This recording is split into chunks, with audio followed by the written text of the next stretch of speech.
Circle is basically Google, Facebook, Twitter, MySpace, all social media and all accounts into one. It's a universal operating system where you have one identity, one password, and one username for everything. And it's also poking fun at Silicon Valley. The plot basically centers around this girl named May, who's fresh out of college, and her friend Annie gets her this job at the Circle, and she thinks it's like the best job ever because she's like amazed at how it's basically like a college campus. Everything is like all the buildings are like hotels. The people are like super nice, and she thinks that like she scored like the best job basically. The employees, like May, always have to catalog and record all the stuff that they do every day, their day-to-day life. One of the things that was controversial was the sea change, that it's the size of a lollipop, just a camera that sees everything. May carries one around with her every day so that everything's always known. Sea change is a common element in the book.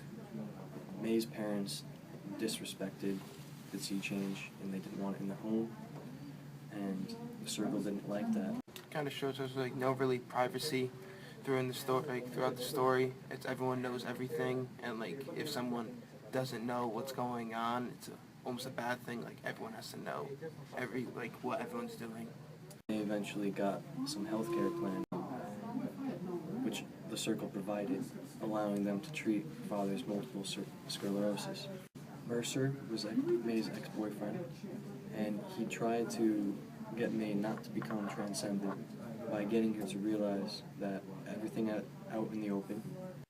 They want everyone to be transcendent, meaning that all of your information is uploaded on there.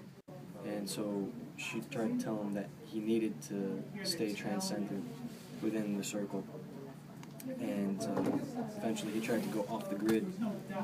And when he tried to go off the grid, they chased him down and stalked him. And he eventually drove off the edge and died. And that was the wake-up call. Something that Eggers was trying to bring up when he wrote the book was that it wasn't like socialism or any other outside factor that was to be blamed for it. It's solely the companies who basically market this open sharing of information. So that's all the cell phone companies and Facebook and all the social media companies who are basically encouraging people to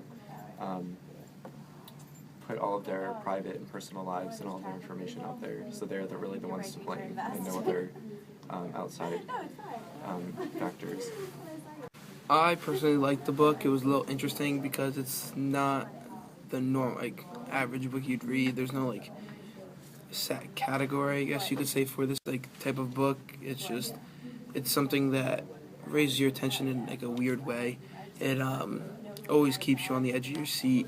And one of the interesting parts of the story was when one of the three wise men changed his name, so he basically went against his own company and changed his name, trying to help out May, who was one of the other characters. I just thought it was a little different and shocked me a little bit because you wouldn't see the boss of a company going against his own company. I would recommend it to people.